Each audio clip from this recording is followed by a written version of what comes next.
आप सभी को परम एकादशी की हार्दिक शुभकामनाएं। परम एकादशी अधिक मास के कृष्ण पक्ष में आने वाली एकादशी है और इस बार साल 2023 में अधिक मास लग रहा है। भगवान विष्णु शयन की मुद्रा में है। ऐसे में परम एकादशी का व्रत जो भी भक्त सच्चे मन से रखते हैं और इस दिन नियमों का पालन करते हुए व्रत की कथा पढ़ते अथवा सुनते हैं, भगवान की भक्ति में लीन रहते हैं, भगवान विष्णु की उन्हें विशेष कृपा प्राप्त होती है। अगर आपके घर में बहुत ज़्यादा आर्थिक परेशानियां हो तो आपको सच्चे मन से परम एकादशी का उपवास जरूर रखना चाहिए। इस बार साल 2023 में पड़ने वाली परम एकादशी की तिथि को लेकर लोगों के मन में जरूर बहुत बड़ा असमंजस होगा, क्योंकि एकादशी की तिथि 2 दिन तक रहने वाली है।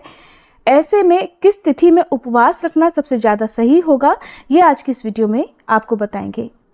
परम एकादशी व्रत की पौराणिक कथा के अनुसार सबसे पहले एक ब्राह्मण और ब्राह्मणी ने परम एकादशी का व्रत किया था और इस व्रत के पुण्य प्रभाव से साथ ही भगवान विष्णु की कृपा से उन्हें अपार धन संपत्ति की प्राप्ति हुई थी। जो भी भक्त भगवान विष्णु के साथ ही माँ लक्ष्मी जी की कृपा भी पाना चाहते हो, उन्हें एक दिन पहले दशमी तिथि के नियमों का पालन प्रारंभ करके एकादशी को उपवास रखना चाहिए। और एकादशी को उपवास रखने के साथ ही आप इस दिन किसी ब्राह्मण को बुलाकर उन्हें फलाहार करा सकते हैं, फलों का दान दे सकते हैं। एकादशी के दिन अन्न का और खास तौर पर चावल का दान देने से बचना चाहिए।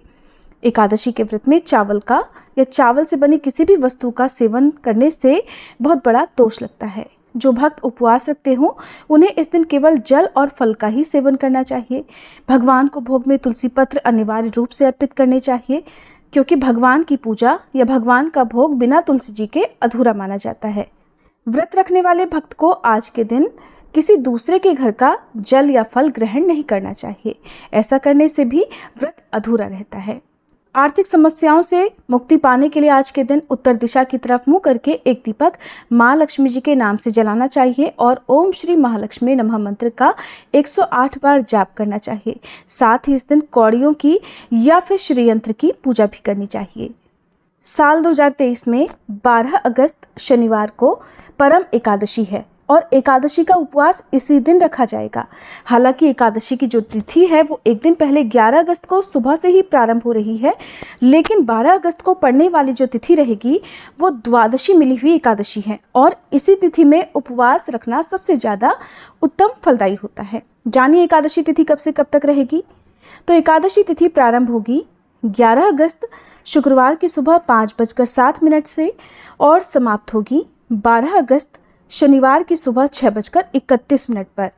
तिथि चाहे शुक्रवार को सुबह से ही प्रारंभ हो रही हो, लेकिन आपको शुक्रवार को केवल दशमी तिथि के नियमों का पालन करना है और इस दिन आप सुबह जितना जल्दी हो सके तुलसी पत्र भी तोड़कर रख लें। 12 अगस्त शनिवार को एकादशी व्रत के दिन सूर्योदय सुबह 6:05 पर, सूर्यास्त शाम 6:58 पर, ब्रह्म मुहूर्त सुबह 4:29 से 5:17 पर, अमृत काल रात 9:26 से रात 11:12 तक और राहु काल का समय सुबह 9 बजे से लेकर 10:30 बजे तक रहेगा। शनिवार के दिन भगवान की पूजा करने का शुभ मुहूर्त ब्रह्म मुहूर्त का रहेगा।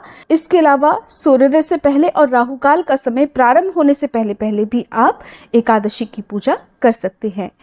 द्वादशी तिथि प्रारंभ होगी 12 अगस्त शनिवार की सुबह 6:32 से और समाप्त होगी 13 अगस्त रविवार की सुबह 8:20 पर। एकादशी उपवास रखते समय ही ये भी ध्यान रखा जाता है कि अगले दिन शुभ मुहूर्त किस तिथि में किस समय प्राप्त हो रहा है। अगर सुबह के समय हरिवासर का समय हो तो अगली तिथि में ही उपवास रखना ज़्यादा सही होता है। 13 अगस्त रविवार को सूर्योदय सुबह 6:06, सूर्यास्त शाम 7:02, ब्रह्म मुहूर्त सुबह 4:29 से 5:17 और हरिवासर का समय समाप्त होगा 12 अगस्त की दोपहर 1 बजे तक। सुबह से हरिवासर लग जाएगा और दोपहर में समाप्त होगा। राहु काल शाम 4:30 बजे से लेकर 6 बजे तक रहेगा।